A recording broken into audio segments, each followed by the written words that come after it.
I also welcome the chairperson, and without wasting much time, I will request the chairperson, ma'am, to introduce Dr. Anuradha, and then so that she can start her talk and presentation. Welcome, both of you, and welcome all other members. Thank you. Thank you. Thank you. Thank you, Dr. Vatsala. And thank you, Dr. Ashranti, for the opportunity to moderate this session. I'm Dr. Rekha Kumar. I'm a senior consultant and head of histopathology at Sri Shankara Cancer Hospital and Research Center, formerly the professor and head at the Kidwai Memorial Institute of Oncology, which is a regional cancer center in Karnataka. So today we have a very nice topic, the role of the pathologist in the staging of cancer, which is a topic that all pathology residents in medical colleges may not be very familiar with. But, it is very essential that they know that. And all this will be elaborated by the speaker of today. I'm privileged to introduce Dr. Anuradha Anantmurthy. She's currently working as Professor of Pathology and Vice Dean at St. John's Medical College, Bangalore. She was educated at Mysore Medical College and Kasturba Medical College, Manipal. She also has an MSc in Molecular Medicine from the University College, London. She is interested in oncopathology with special interest in lymphomas. She has been a member of her institutional tumor board for the past 15 years. And I think that shows how interested she is in oncology, because the pathologist is an integral member in the multidisciplinary treatment of cancer. She has been awarded the ICRIT Fellowship of the UICC twice, in 2006 and 2016. And she has trained in Mayo Clinic, Rochester, and the Memorial Sloan Kettering Cancer Center in New York City. She has more than 40 publications in national and international journals. And for leisure, she's interested in reading both Kannada and English and Indian classical music.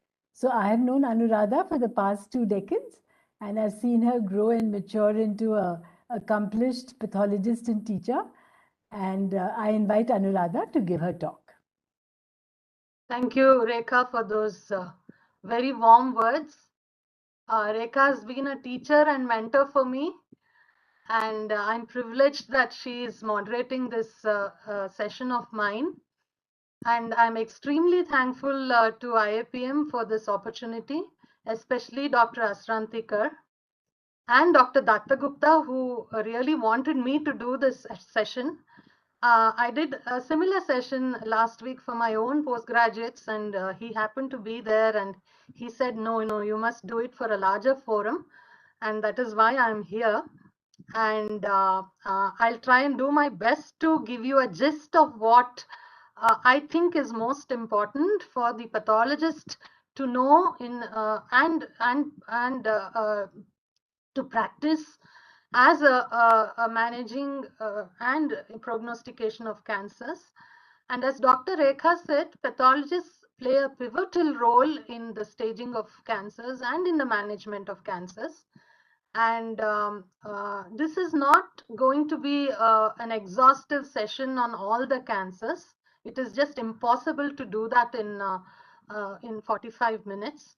This is only going to be an introduction to the general rules of staging of cancers and what are the most important things as a practicing pathologist one must know. And for the PGs here, I'm also not going into the details of grossing of each cancer, which is also impossible to do in this brief time. But I'll give you a sort of important, places where we sometimes have gray areas in grossing and in reporting of cancers. So with these few words, I'll move on. Why do you even need to stage cancer? Well, the reasons are obvious. It defines prognosis. This everyone knows. So we know now that stage 1 has the best prognosis when compared to stage 4. It determines accurate treatment based on experience and outcomes of previous patients. We need to stratify patients according to stage. Otherwise, we'll be comparing apples and oranges.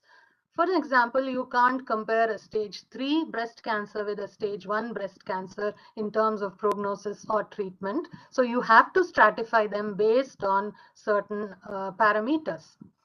Now, it is absolutely essential for clinical trials because you need to stratify here also.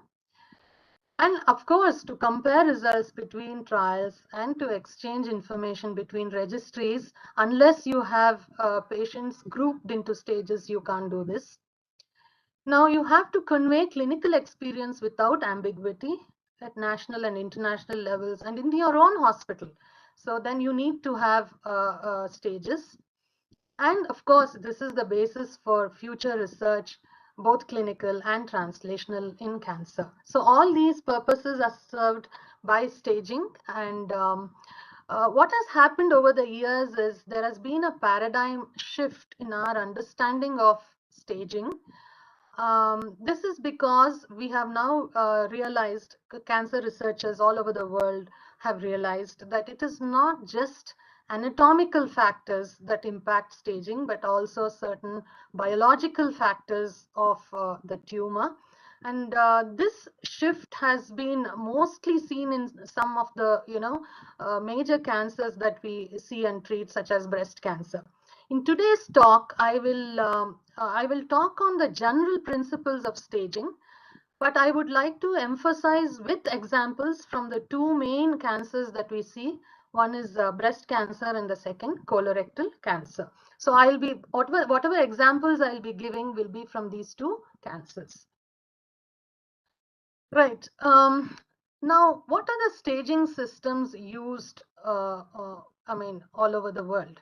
The most common staging system used everywhere is the AJCC, or the American Joint Commission of Cancer staging system. This is the TNM staging, as you all know, stands for tumor characteristics, node, and metastasis. And this is along with the, this TNM was developed by AJCC along with the UICC, the Union for International Cancer Control. Now, this staging system is given for all anatomic sites except primary pediatric cancers, which are now staged by their own staging systems. Each one, neuroblastoma, has its own staging and so on. So the pediatric cancers are exempt currently from the AJCC TNM staging. Now, this is not a static process. This is a continuously evolving process.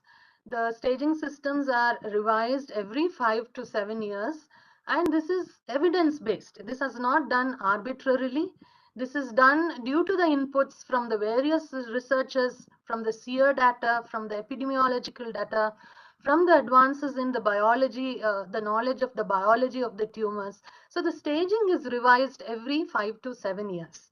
Now we are currently in the 8th edition of staging, which came around late 2016 and was supposed to be implemented from 2017 Jan, but we were given an extra year to accommodate the learnings of this staging, and it has come into force from January 1st, 2018. Now, is there a 9th edition? Well, it is coming for each cancer, and the one for cervical cancer is already released. So electronically, it's getting released from for each site. For the one for cervical cancer is released, but for all other cancers, we are still on the 8th edition. Now, the AJCC and UICC do not work in silo, which means it aligns with WHO, with CAP, with NCCN and ASCO, so that the same language is spoken by all these international bodies. So that if you look at our own CAP protocols, they use the information from the AJCC. So AJCC and CAP are the two main references for any pathologist who is asked to stage a cancer.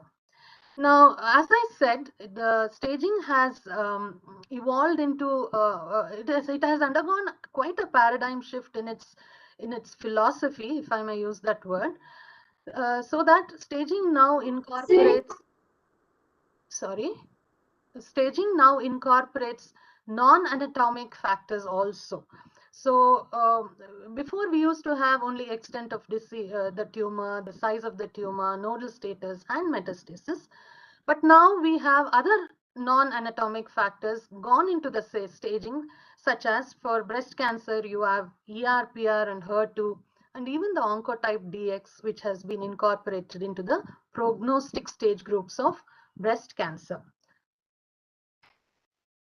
So what are the different TNM staging classifications that we have?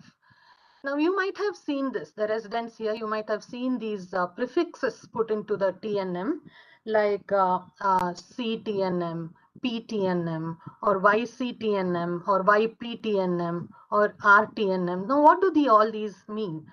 Now CTNM is clinical TNM. So this is mainly based on what the clinician assigns as the stage. Now it is based on history, physical examination, and any imaging that has been done. Now, is imaging absolutely necessary?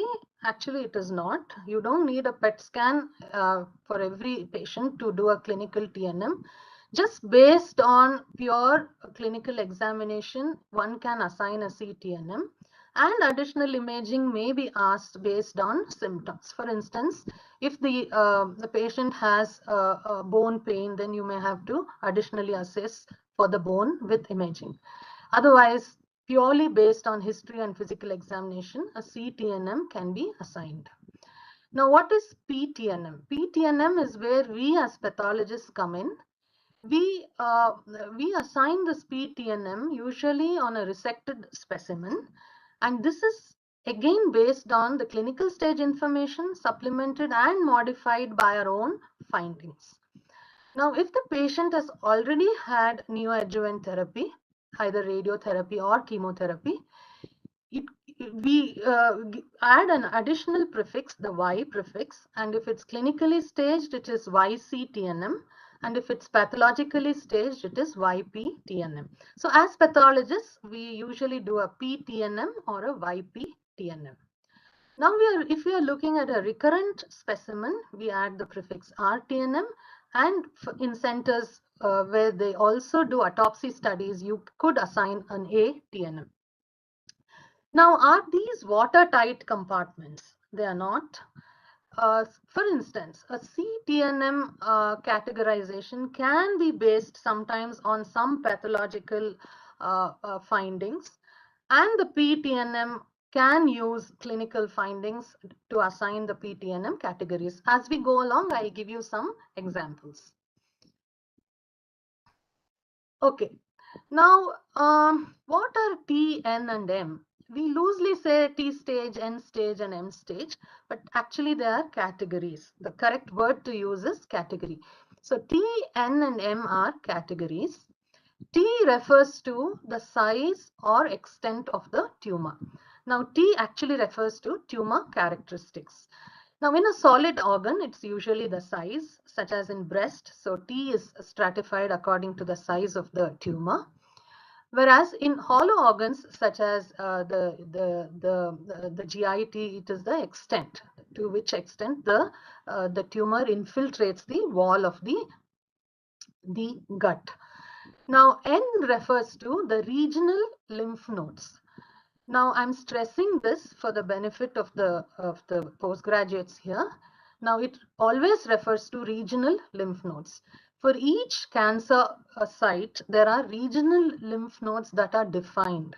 Okay, so for instance, for the breast cancer, it's axillary lymph node, or internal mammary lymph node, and supraclavicular lymph nodes. Now, all these are regional lymph nodes. For ovarian cancer, uterine endometrial cancer, para-aortic nodes are regional lymph nodes. Whereas, if the uterine endometrial cancer has a met in the inguinal lymph node, it is not a regional lymph node. It becomes a metastatic site. Another example would be gastric carcinoma. Metastasis to supraclavicular lymph node becomes a metastatic site, because supraclavicular lymph node is not a regional lymph node for gastric cancer, whereas supraclavicular lymph node is a regional lymph node for breast cancer. So these regional lymph nodes are something you should be aware of when you put the N category. For instance, in a resection specimen, you should know what are the nodes that are sent, and you should know whether they are regional lymph nodes or they are metastatic lymph nodes to assign the correct N or M status. Now, there are two exceptions for the regional lymph node definition, that is melanoma and Merkel cell carcinoma, wherein any lymph node mets is put under the N category and not the M category. Now, another common mistake that a lot of people do is call something as MX. Now, this MX or M unknown has been removed from AJCC from the 6th edition onwards. So, it's not a valid category.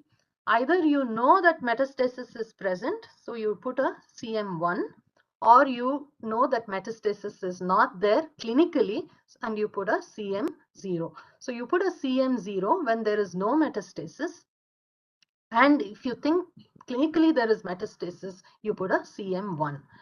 Now, pathologists will not assign an M category unless evaluating appropriate specimen. I'll give you an example. If a liver biopsy has been done as a metastatic site, say in a gastric carcinoma, you find the metastasis in it. So you put a PM1 as your category. But if you don't see the metastasis, you don't put a PM0 or a PMX. Both PM0 and PMX have been removed from the AJCC 8th edition. So for pathologists, we either put PM1 or we don't put anything at all. I hope this is clear, because even now we find reports where they have put PM0. Suppose they've given you a liver biopsy to look for a metastasis and you don't find metastasis in it, still you don't put a PM0 category. You just leave it, or you can use the clinical criteria to put the metastatic categories. If clinically they think there is still metastasis, you can say CM1.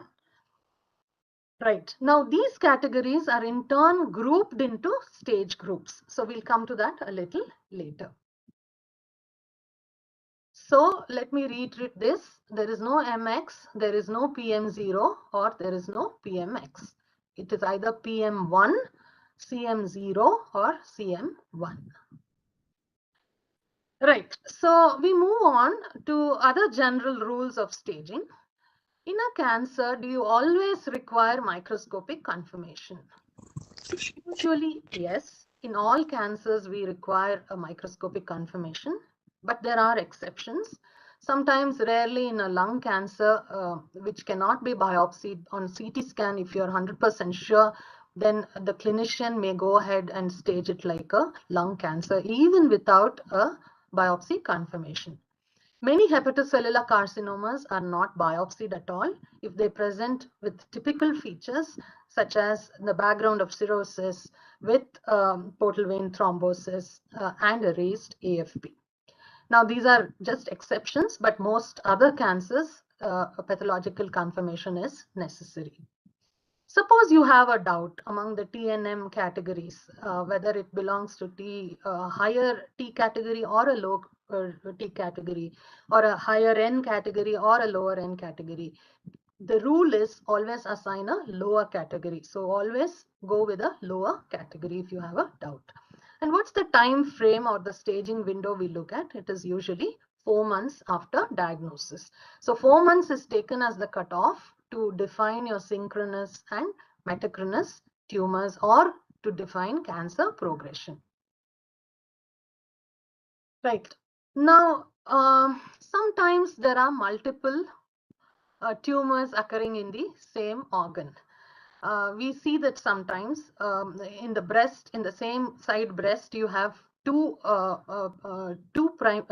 separate tumors.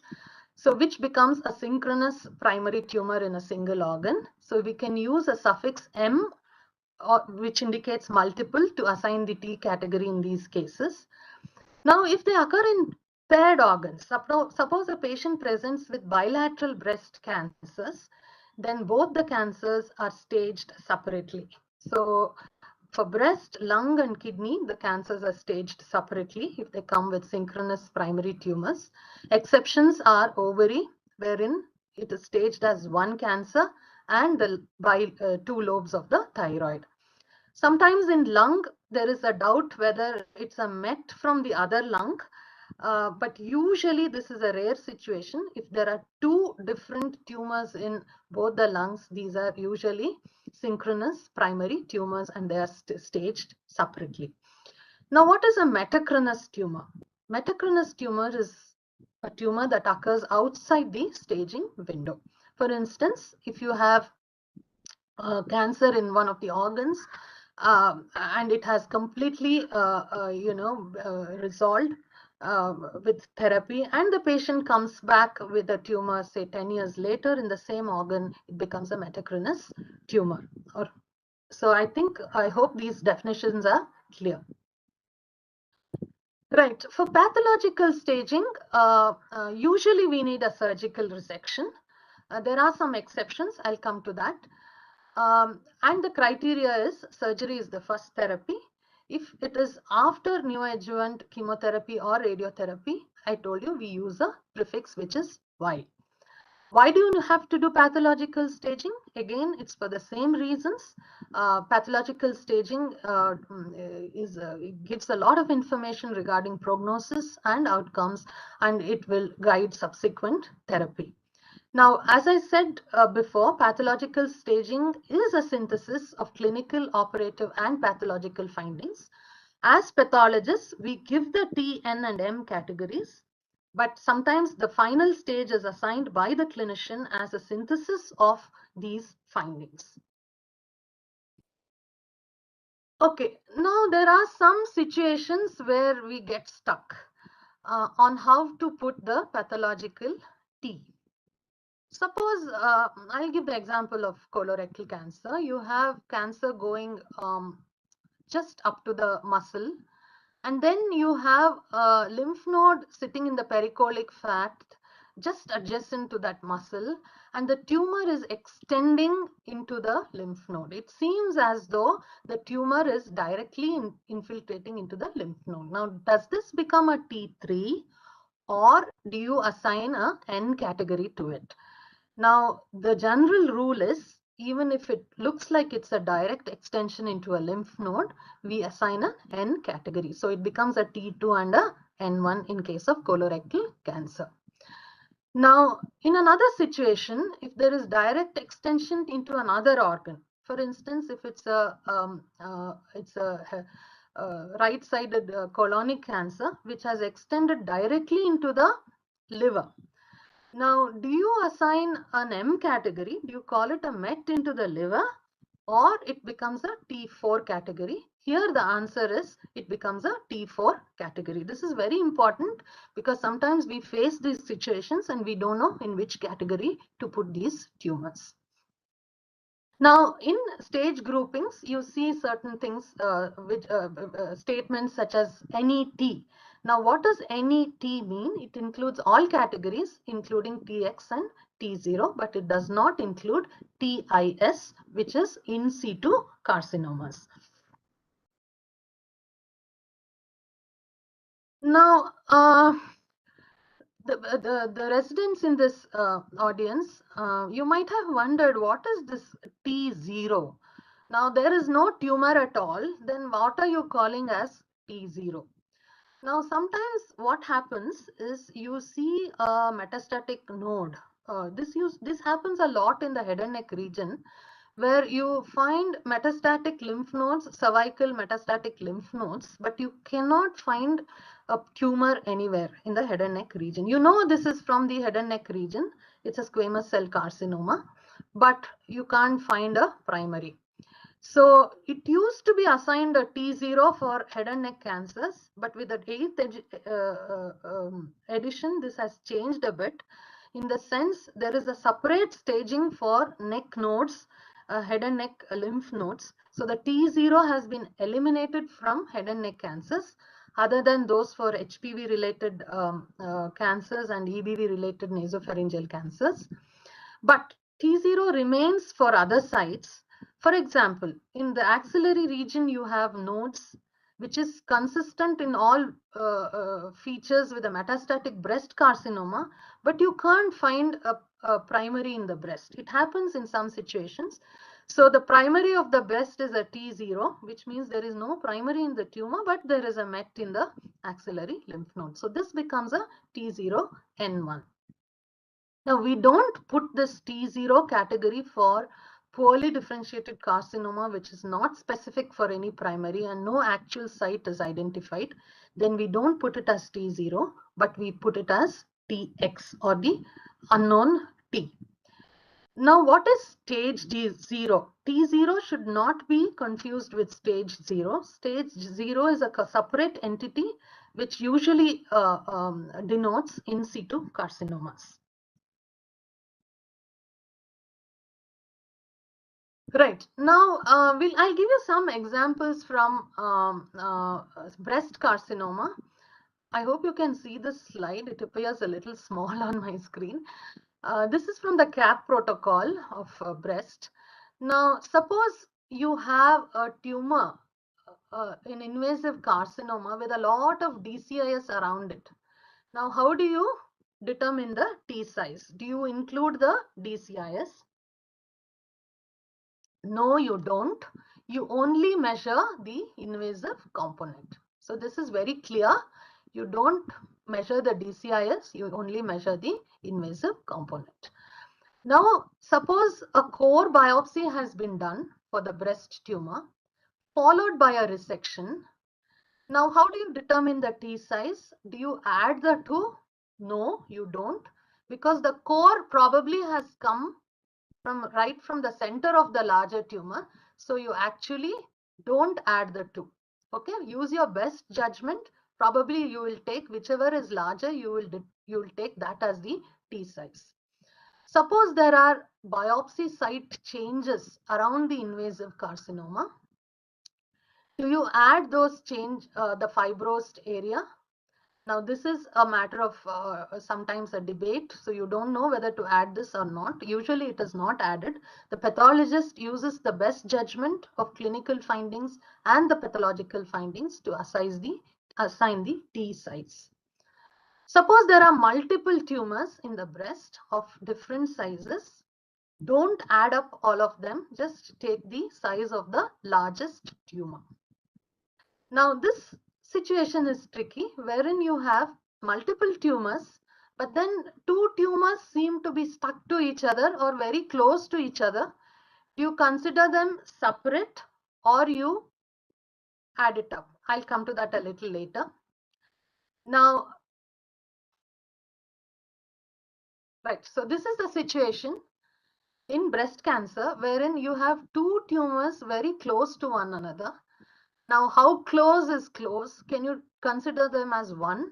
Now, the CAP protocol says here that if they are 5 millimeter apart, maybe you can consider them as one and take the entire span of the tumor. So this becomes the T size if it is 5 millimeter or less. It could be a situation wherein this is the tumor and what you are seeing as a cut surface is this. Actually, it is one tumor appearing as two separate foci. So the cutoff that the CAP has given is 5 millimeters or less. You can consider it as a single tumor and measure from this end to the other end. Right. So there are certain rules of rounding of T size. This applies to many cancers.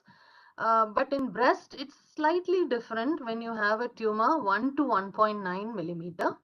So the general rules of rounding off is if it is above 0.5, it goes to the higher level. If it is below 0.5, it goes to the lower level. So if it's 4.9 mm, it becomes 5 mm. If it's 4.2 mm, it becomes 4 mm.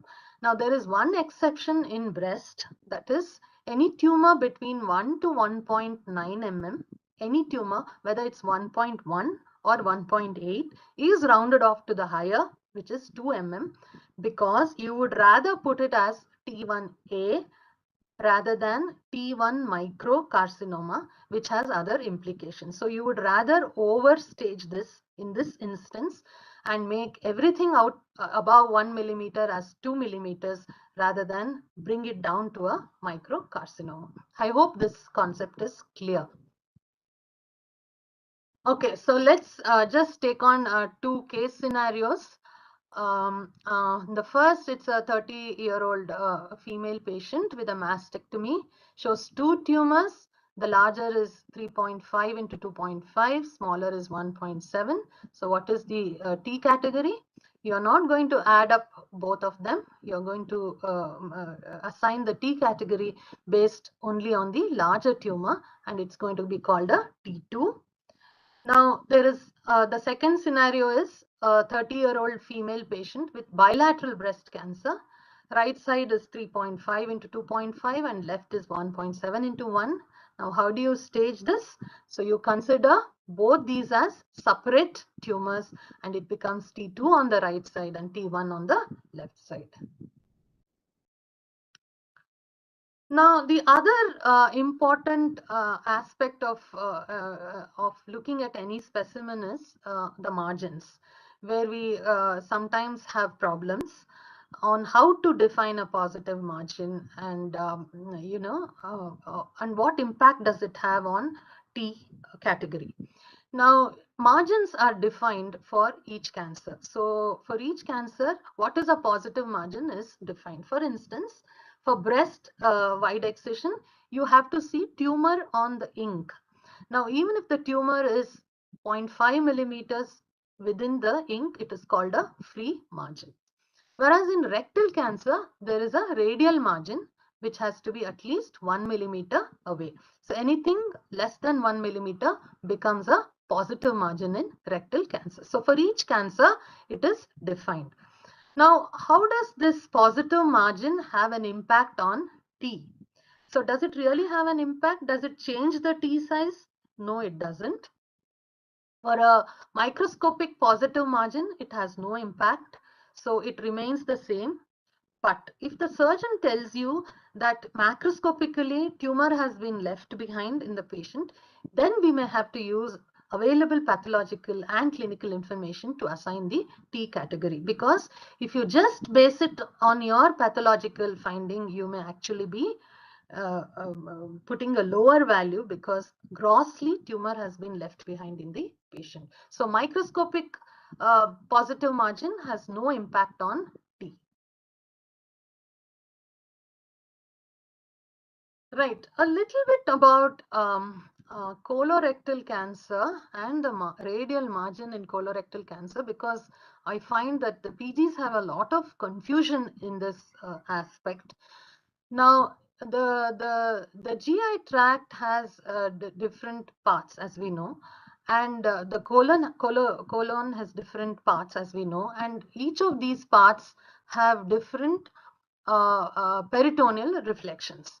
Now, some of these parts are completely peritonealized, such as the cecum and sigmoid colon and transverse colon.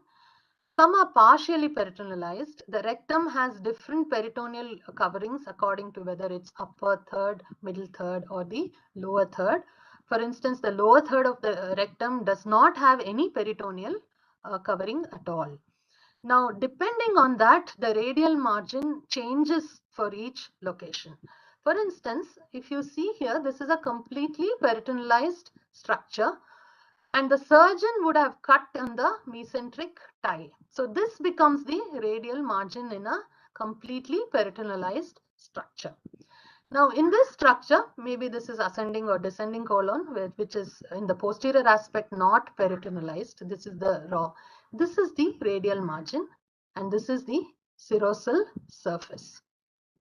Now, this is the lower third of rectum, which is completely non-peritonealized, and the lower third of rectum will have a radial margin all through the length of the lower third. So this is very important because I find PGs and others using the radial margin very loosely when it comes to colorectal cancer.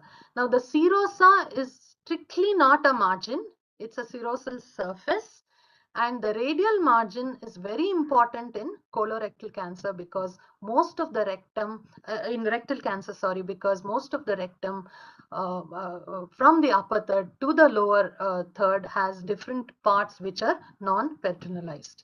So this knowledge is very important for colorectal cancers. So T3 and T4 in colon and rectum are need to be understood. Now T4A is a category in colon, which is applicable only to the peritonealized structures, because it means the cancer has invaded the entire thickness of the wall and up to the serosal surface. What is the implication of calling this T4? The implication is, since it has reached the peritonealized surface, it has the potential to spread in the peritoneal cavity. Whereas in the rectum, there is a radial margin, and even if your tumor reaches the margin, it is still T3. There is no peritoneum here. It is a T3, but the margin is positive. So that is why it has been called here T3R2. Now this concept is very, very important, because we find sometimes pathologists wrongly assigning tumors that go through and through up to the radial margin in rectum as T4A. It is not T4A. T4A to be used only in peritonealized structures wherein the tumor reaches the serosal surface. Okay, now skin involvement in carcinoma breast. This is another very confusing area wherein we need to know certain concepts. Now, this picture has been taken from the CAP protocol. Now, if there is invasive carcinoma in the breast with Paget's, now Paget's is a kind of in situ carcinoma. So, if there is an invasive carcinoma component with Paget's, we only stage it according to the size of the invasive component. So, there is no change in T. Now, if there is invasive carcinoma with tumor in the dermis and epidermis, and there is no ulceration, again we take only the size of the cancer and there is no change in T. Now, when is there a change in T? Only when you see tumor in the epidermis and dermis with ulceration. Now, this is very important. You have to see ulceration to assign it a T4B. Now, this is another situation wherein you can have invasive carcinoma in the breast with nodules on the skin. Now, if you have nodules in the skin, it is still, it also becomes T4B. And there is another situation here, a clinical situation, wherein if the surgeon tells you there is purity orange, even then, clinically, if he tells you if there is purity orange and you are finding tumor in the epidermis dermis, you don't have to see ulceration. It still becomes a T4B category. Now, if there is invasive carcinoma in the breast with LVI under the skin of the breast, the LVI is not taken into account. There is no change in the T size. You just measure the invasive carcinoma component. Now, there is another term in breast which causes a lot of confusion, that is inflammatory carcinoma. Again, this is a concept which has to be clear. Inflammatory carcinoma is mainly a clinical entity, which means the clinician tells you that this is inflammatory carcinoma. What is the prognostic implication of an inflammatory carcinoma? It is a very aggressive tumor which actually spreads very fast and has to be aggressively treated. Now, it's a clinical entity characterized by diffuse erythema and edema involving third or more of the skin, and it becomes a CT4D category. Now, if you have a biopsy of an inflammatory carcinoma and you are not seeing, what is the biology or the pathology behind an inflammatory carcinoma? The pathology is that the tumor is invading the dermal lymphatics. So you must find that is why it has become so-called inflammatory. But in a small biopsy, you may not see this. Okay. So if you don't see it also, you can call it an inflammatory carcinoma based on the clinical definition of inflammatory carcinoma. Sometimes in a small biopsy, we see tumor emboli in the dermal lymphatics, but the clinician tells you it is not inflammatory carcinoma clinically. Then do we as pathologists, can we assign it as an inflammatory carcinoma? We cannot. We have to rely on the clinical information. Now, as I said, it is a rapidly evolving carcinoma. You cannot call a neglected carcinoma, which has become sort of aggressive in the later stages, as an inflammatory carcinoma. That is not the definition of an inflammatory carcinoma. Now, once you have labeled something as an inflammatory carcinoma, it will always be assigned as a CT4D, even if it completely resolves after neoadjuvant chemotherapy. Right. So another area of confusion sometimes is what is in situ neoplasia. Now, in situ neoplasia is assigned a PTIS category, and it usually goes, if it is pure in situ, it goes into the stage 0 of AJCC. Now, there is a small exception here. High-grade dysplasia in colon and rectum does not become PTIS. It is only after it invades the basement membrane and goes into the lamina propria, it becomes PTIS in colon and rectum. So this is an exception. In almost other cancer sites, a high-grade dysplasia is, or an in situ carcinoma is, a PTIS. Now, this is a picture again from CAP to give the definition of extensive intraductal component in breast cancer, because this has implications for radiation therapy. So I won't go into the details because I think we don't have too much time left. So just the top two panels, wherein you have within the invasive component, you have a lot of foci of DCIS, about more than 25%, with surrounding extensive foci of DCIS, or you have the entire tumor full of DCIS foci with a few small foci of microinvasive carcinoma or invasive carcinoma. You call it extensive intraductal component in breast cancer. Now, this is an important entity if the patient has undergone a limited resection, because it may have to be, the patient may have to be boosted with radiation therapy. Now, this is not in situ, where you have a large invasive carcinoma within which you have foci of in situ cancer, does not become extensive intraductal component in breast cancer. Right, I just put this up because I find this, I tell this to my PG students a lot. This is a table from your CAP protocol. When they assign grades in breast cancer, they just bring back, saying so many mitosis per 10 hyperfield. Now, this is defined. So you have to first know your field diameter and calculate the area, and look at this table and define your score 1, score 2, score 3 for your microscope. So it is not the same for all microscopes. There is no time now, otherwise I would have told you how to calculate the field diameters of your microscopes. It's not very difficult at all. In fact, the CAP protocol on breast gives you how to do this. So please go and do this for your own microscopes. What I have highlighted here is for my own microscope, the field diameter is 0.5. So if I count less than 7 per 10 hyperfield, it becomes score 1, 8 to 14 score 2, and more than 15 is score 3.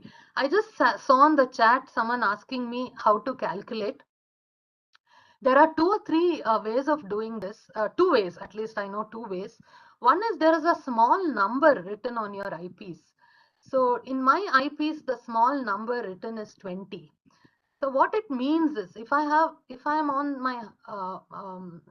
my say scanner, which is 4x.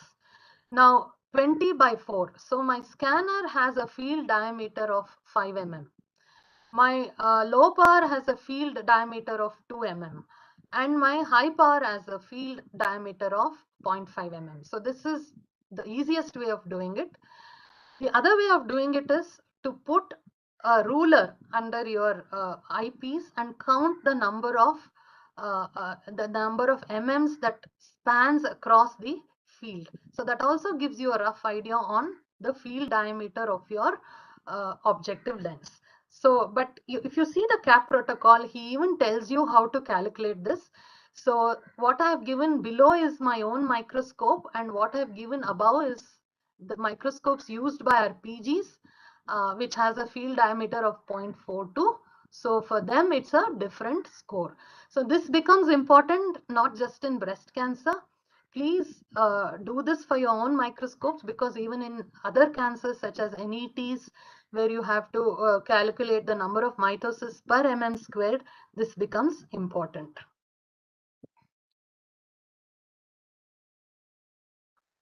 Okay, we move on to PN, pathological N, which is usually found out by FNA, core biopsy, incisional or excisional biopsy. Even sentinel lymph nodes can be used to assign PNs. Now, many times in resections, we get fewer number of lymph nodes. And one bone of contention between the clinician and the pathologist is you found too less. Now, we must strive to find all the lymph nodes that have been dissected. But if you find less than what is recommended, for instance, in colorectal cancer, the recommended is 12, but you find only 6.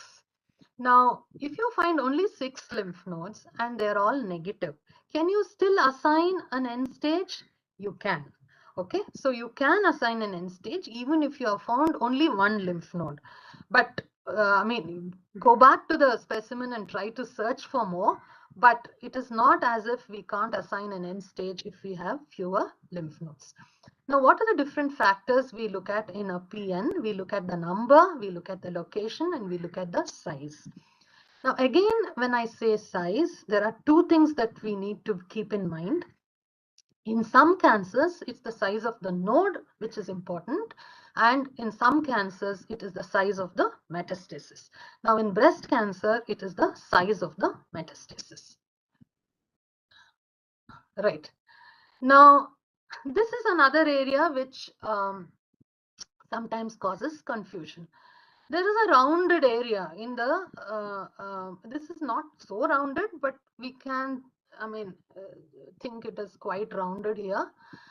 We are not seeing any residual lymphoid tissue. Okay.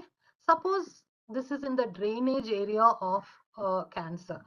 Now, suppose this is in the axillary area and there is a breast cancer on the same side.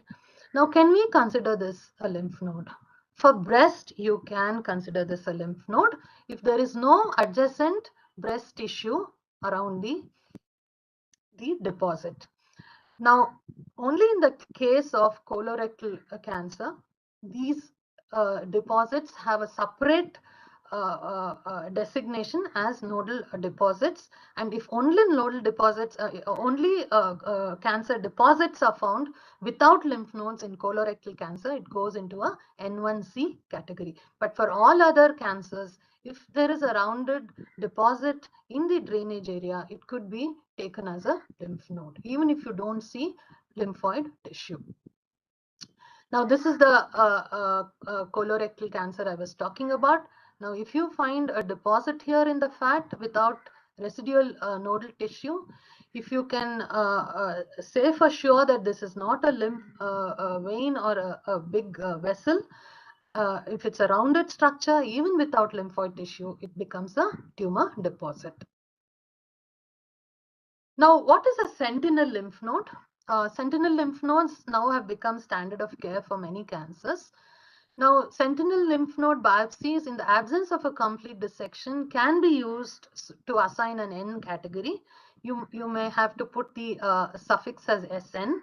Okay, and up to 6 lymph nodes in the breast can be taken as sentinel lymph nodes. This number comes from the lower axillary dissection number. Now, you can use FNA or core biopsy to assign a N category. Now, sometimes sentinel lymph node FNAC or biopsy is done without resection of the primary tumor. Then this information can be used to assign a clinical N category also. So sometimes pathological information can be used to assign clinical categories, and clinical information can be used to assign pathological categories. For instance, again in breast cancer, if you have an axillary dissection, but the clinician tells you that your internal mammary node is also clinically enlarged, You don't have to see the clinical, the biopsy of the internal lymph node. Even with the clinical information, it becomes upstaged as N2B or N3B. So we can use clinical information sometimes, and the clinicians can use pathological information to give clinical TNMs and pathological TNMs. So a little bit about sentinel lymph node in breast cancer. It's a standard of care now, and it is equivalent to staging of the axilla, especially in T1 and T2 and clinically node negative disease. Now, one thing we must remember is the goal of doing a sentinel lymph node dissection is to detect macrometastasis. The goal is not to detect one or two cells or a isolated tumor cells or a micrometastasis. So I'm stressing this because there are certain things that you can do and certain things you need not do to pick up metastasis. For instance, enhanced pathology techniques are not, right now we find that they're not translating into clinical benefit. This may change later, but as of now, levels, deepers and cytokeratin stain are not recommended or not advised or not need not be done to pick up metastasis in sentinel lymph nodes. So this is a picture from your AJCC just to show you, axillary lymph nodes in breast cancer. Again, the same thing that we applied in the primary tumor, we apply here. That is, if there are multiple mets, you take only the largest one, and what is more than 2 millimeters becomes a macrometastasis. What is between 2 millimeter and 0.2, more than 0.2, less than 2 becomes a micrometastasis, goes into the PN1 category with a suffix of MI. And if there are small deposits of cells which are less than 0.2 millimeter, it becomes isolated tumor cells. ITC in breast still goes under the N0 category. You may put a suffix as I in that, but it is still a N0 category. The idea behind this is that these are cells in transit. These are metastatic cells which may not home in these lymph nodes. So they are cells in transit, so they may not actually translate into a metastasis. But this is an evolving concept, so we have to wait and see whether these get incorporated into the N1 category in future editions. I already touched upon this. These are single tumor cells or small clusters. N0, we still come under N0 category, but sometimes in lobular carcinomas, it becomes a little difficult when there are individual scattered cells throughout the lymph node. Do we put it under ITC category or N1 micrometastasis? I think the recommendation is to rather put it under N1 micrometastasis, especially in a lobular carcinoma.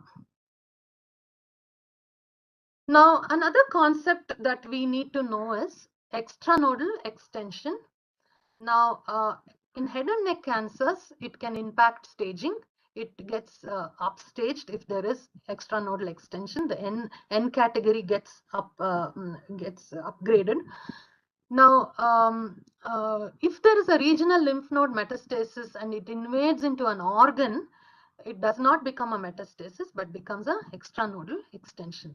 Now, in breast carcinoma, you have to take the size of the metastasis as well as the extranodal extension to determine the size of the met. So it includes the size of the extranodal extension. Now, in a breast cancer, even the desmoplastic response around the met can be included in the size of the metastasis, except in treated cases. So I already talked about this. Even few nodes, if you find in a resection specimen, you can assign an N category. In some sarcomas, such as bone and soft tissue, they may not do a lymph node dissection. So don't put an NX in your report. Rather, you can label it as CN0 if clinically there are no nodes. Right. Now, if a tumor invades more than one organ, for instance, if transverse colon cancer invades the stomach, then the gastric nodes may be considered regional in these cases, even if colonic regional lymph nodes are not involved. So these are rare situations. Even if you don't remember, it's okay. Now, this is another situation we see in colorectal cancer sometimes. The problem of mucin. One can go on about this, but I just want to highlight a couple of things, some of the problems we face. Sometimes in a node, in a mucinous adenocarcinoma, we find only mucin and no tumor cells. So what do we do? Do we take it as a positive node or do we take it as a negative node? Now here it depends on whether the patient has been treated or not. In a treatment naive case, which is a patient who has not been treated, it is recommended now that you take it as a positive node. The idea is, without a MET, how could the mucin have reached the lymph node? Probably you are not seeing the cells in the multiple levels or whatever you are studying, and you're seeing only the mucinous component. So it is better to take it as a positive node. But if the patient has been treated, in a treated case, just finding mucin does not become positive. Even in the primary, this holds true. In a treated case, in a mucinous colorectal adenocarcinoma, if you're finding only mucin and no cells, it becomes a complete response and a YPT0. Okay, a few things about pathological M. I think I already covered this, so I won't go into the details. PM0 and MX are not valid, and metastasis to both sides of a paired organ, such as lung, is considered as one site. And this also I have covered. A direct extension of a tumor into another organ is not an M category, but a T4 category. Okay, this is something I want to tell the PGs. There is a TNM helpline, okay? And one can write to them and ask for your doubts. I keep writing and sending them questions if I have a doubt on how to stage something, okay? And they usually reply within a week, and they give you quite a clarity regarding how you need to stage. So you have to state your problem. You have to go to their website, fill in a few details about yourself, and you can send the question. And this is not my question, but I found it on the frequently asked questions of their website. So this is a situation even we had actually. So we had a breast carcinoma where the sentinel lymph node imprint showed carcinoma cells. However, after review of multiple levels, no malignant cells could be identified in the permanent sections from the sentinel lymph node. How do I classify the N category? So we had this peculiar problem once where we did imprints and it was positive. But the sections, the frozen sections as well as the permanent sections, we couldn't find the metastatic deposit. This was breast cancer. Even our case was a breast cancer. So the answer they have given is, this is indeed a difficult question. But as the cytological demonstration showed the existence of isolated tumor cells, I would propose classifying the case as PN0 SN isolated tumor cells, that is the I plus, and documenting the case separately. So they usually give back an answer like this, and it is very helpful. Recently, we had a case which had pudy orange, but no evident skin ulceration on a breast cancer, and we asked the question and they replied back saying even if clinically there is pudy orange, it becomes PT4B in breast cancer. So similarly, we have asked many questions and they usually reply back within a week or so. So you can use this facility if you have a problem with assigning a TNM category in a particular case. Again, a small diversion here. This was a National Cancer Grid. We did a series of meetings a few years ago. Dr. Rekha is also here. So if I don't ask the TNM helpline, I usually ask Dr. Rekha or Dr. Premlata. We have a group and we share some of our difficult staging questions with each other.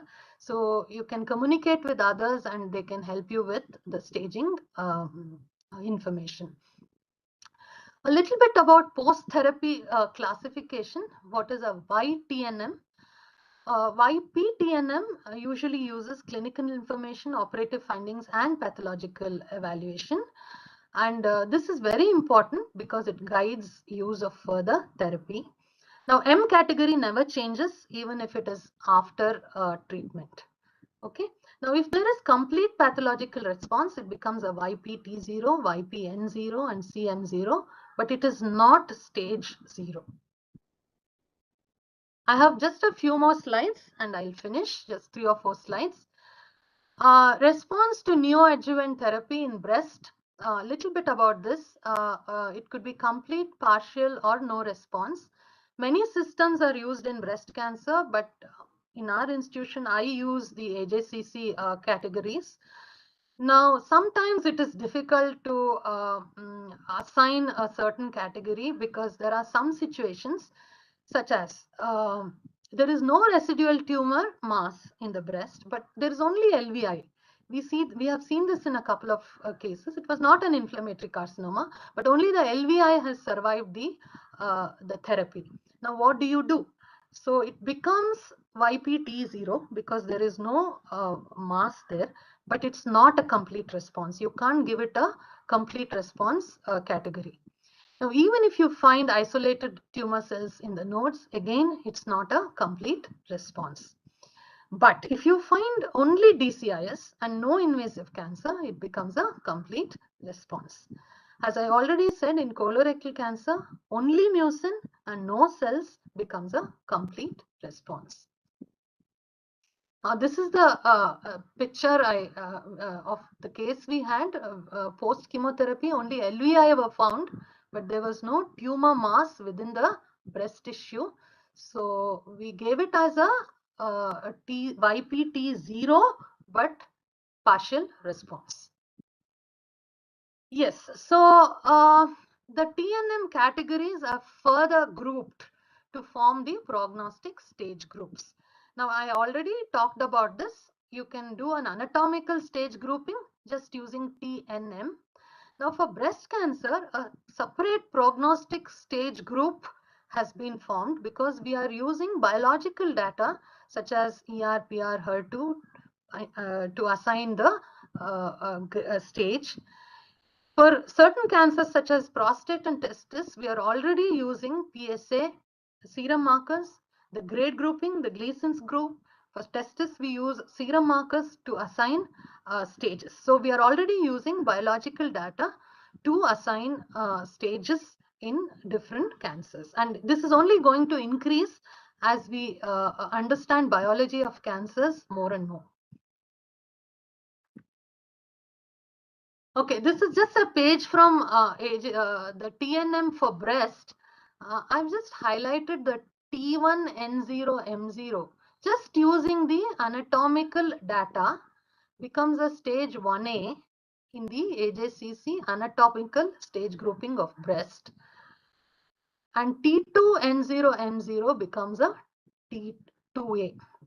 Now we'll see the next page, which is the prognostic stage grouping. A T1N0M0, which is triple negative, becomes a 2A in breast, and T2N0M0, which was 2 in the other group, becomes, when it's positive for all three, becomes a 1B. Now, this is important because what this shows is just not the anatomical extent or the N and M factors, it is also the biology that is very important.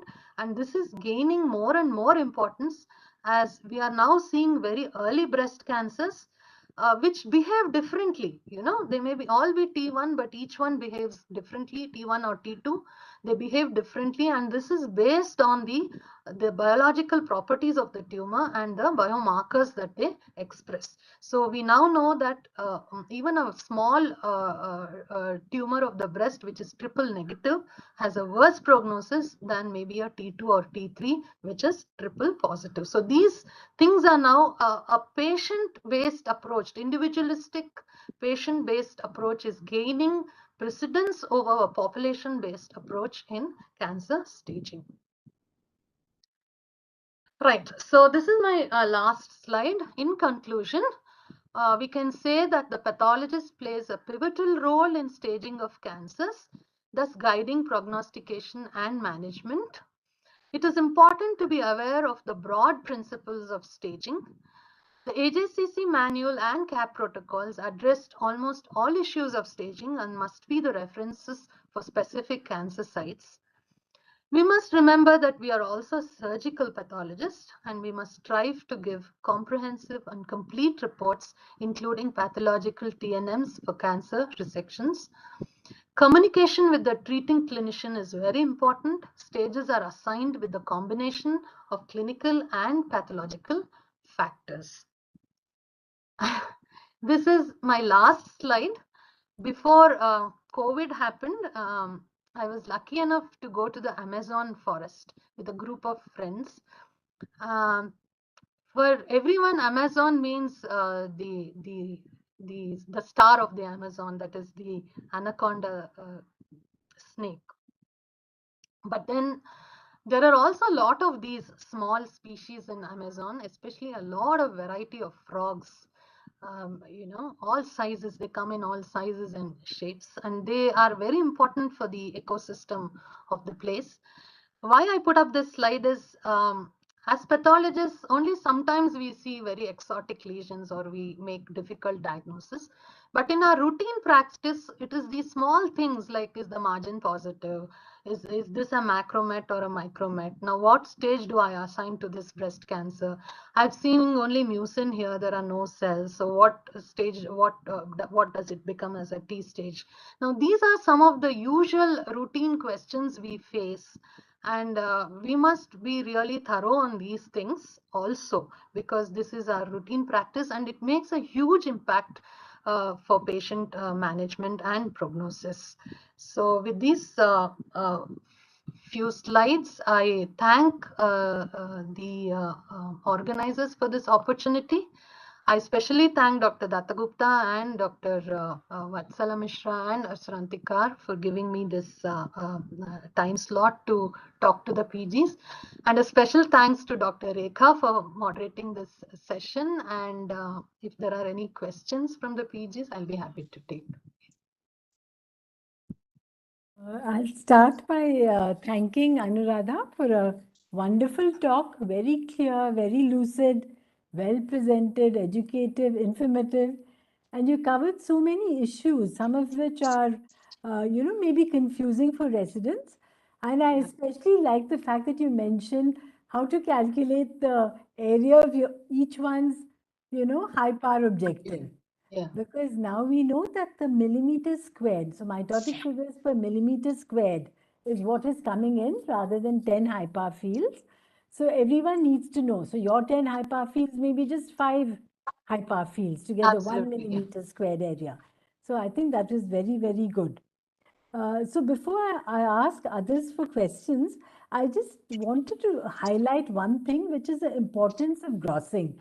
And this is because very often in most departments, the grossing is done by the junior most person. And, there's so much of information that can be brought about if the grossing is done right. So I think it's very important that, all the junior people, the residents, should read all the grossing, the templates of how to gross, and also make sure. I think someone has to mute themselves. Yeah. Also make sure that all the material that is needed to give a nice synoptic report, which is going to cover all the things that Dr. Anuradha mentioned. So if all of that is readily available, it is very easy to give a pathological stage. So the importance of grossing cannot be, I can't emphasize that more. Another thing is, Anuradha mentioned that the responsibility of the final stage is actually the treating physician.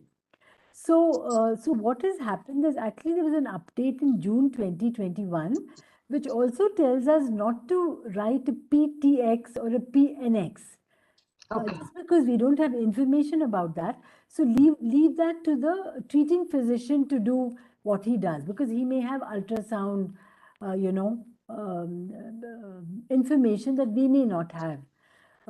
So what we do actually as a very practical thing, at the end of every gross report, when we give the PTN stage, we add a rider. It's almost like a disclaimer, which is taken from CAP, saying that we have given this PTN, but it is the responsibility of the treating physician to use this and anything else that he has to give the final stage. So the responsibility is his. Because many pathology departments don't have access to electronic medical records. They don't get the case files easily. And all of us know that, they very rarely fill up the requisitions very well. So there's a lot of clinical data they may not have. So I think it's important to remind them that it's your responsibility.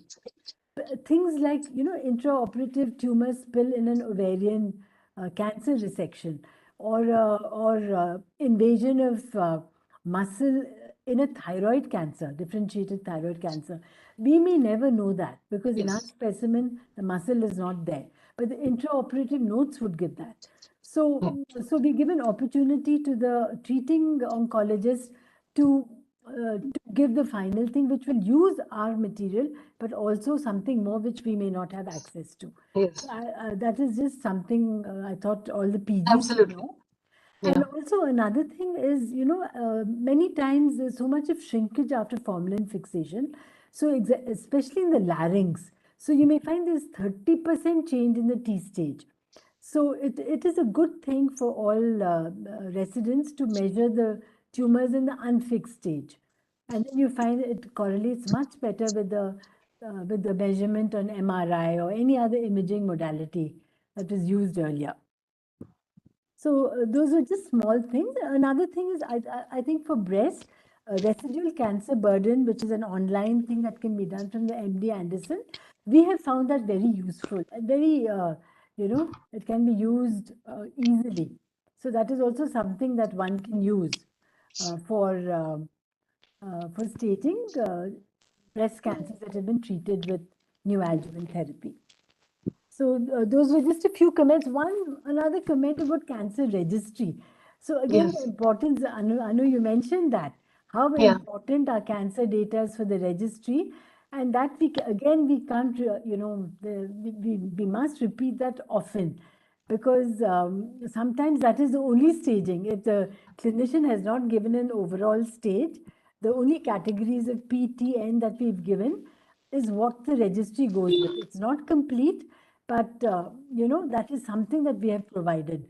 So cancer registries, I think everybody in medical colleges should know about hospital cancer registries, population-based cancer registries, because they're so important when the government also decides on which cancers are important, which regions, which cancers are more common, how to deal with cancers, and even inform the government on education and early detection. So it goes beyond just a pathologist sitting in an ivory tower reporting pathology. You're helping the government take decisions. Absolutely. Through the cancer registry. So, I think we must show how important we are as pathologists when it comes to cancer. Thanks, Anu. You brought out all Dr. Rekha, there are a few very well. questions, I think, in the chat box. Yeah, please. So, any questions? Anu, can you see them? Chandraprabha has asked, I can't see them. I can't see them. Should I open some? Yes. Dr. Chandraprabha asked, I think which you already told that, Dr. Anuradha, that how to calculate, I think that field area. She has asked. There's one more question. In a case of papillary carcinoma thyroid, one node examined, it shows Mets, but the level is not known. How to stage for N? Please explain. Dr. Mishra, Chandraprabha Mishra has asked this. Yeah. Say that again. Sorry. Papillary carcinoma thyroid, one node shows Mets, but she doesn't know the level of the node. How to stage N? You would assume it's a regional lymph node category, right? Must be a regional node. Vatsala ma'am is there. Vatsala ma'am. her comments. I think you would say PN1, right? Which is Yes, no. yes, yes, You would yes. say PN1. Yeah. Yeah. Let her answer the question. I think she has answered. So this Yes. was really a very nice talk, with it presented in a very simple way, such Yes. a complex thing. Thank you, As, ma'am. we face it day to day, but very nice presentation. It was very important topic, because Thank this you, is ma'am. this is day to day problem, and PGs have to learn from the very beginning, as Dr. Rekha also said, that at the time of grossing all the measurements and identifying the lymph nodes, they are very important. So grossing is the most important for staging everything. So very nice, Dr. Anuradha. Thank you, ma'am. And Thank you. thank God, and thank you, Dr. Rekha, for sharing this session and giving the feedback later on, and all the comments. Someone has May I to just add, unmute. I think Dr. Rekha made some very important points Yes, on grossing and the importance of grossing and the problem of formalin in shrinkage, and our yes, role not just as the individual patient prognosis and therapy, but also for the cancer registry, right? So we also yes. contribute to that. Yeah. So I think that's a very important point. Thank you, Dr. Rekha. And Dr. Anuradha, the best part I like is you addressed most of the common challenges, the common Okay. Yeah. errors are made in Yes. the, like Madam told, in the day-to-day practice. We usually Yeah. try prefer to overlook them, but those are very crucial for staging and all that. I think the postgraduates must have been benefited very Thank you, ma'am. much by this. It was Some really of a them could have been a little complex for them, but I think if they go back, open the books and read, it's Books, actually yes. quite interesting. Yeah. no, very Yes. nicely, simply And explained. where is Dr. Anuradha? Will you elucidate for these PGs that where they will get this helpline you were telling in Yes, the that last? is also very good. Yeah. What is the address where they can get Ma'am, this it's the helpline? UICC. If you just Google UICC Oh, PM, I'll UICC. send you Yeah. the link, Yes. ma'am. It goes Okay. to the website and you can send them, you can apply, you can send I them think a we can question. share this link on the IAPM website as well, I think. Yes. Yes. Yeah, I'll do Yes. that. I'll send it to Dr. Asranti. Yeah, I'll do Yes. Yes, that. madam. Okay. Yes, Okay. good suggestion by Dr. Very Ranjan nice also. presentation. Yes, Thank yes, you. yes. Thank you, sir. Thank you, Ranjan. Thank you, everyone. Thank you, So, Dr. Rekha, should we wind up? Yes. Ashranta, Yes, should we'll we? wind up. Thank you, Yes, Yes. madam. everyone. Thank you. Okay. Thanks, Anuradha. Thank you. Thank you. Yes, yes. Ah. Yeah, bye.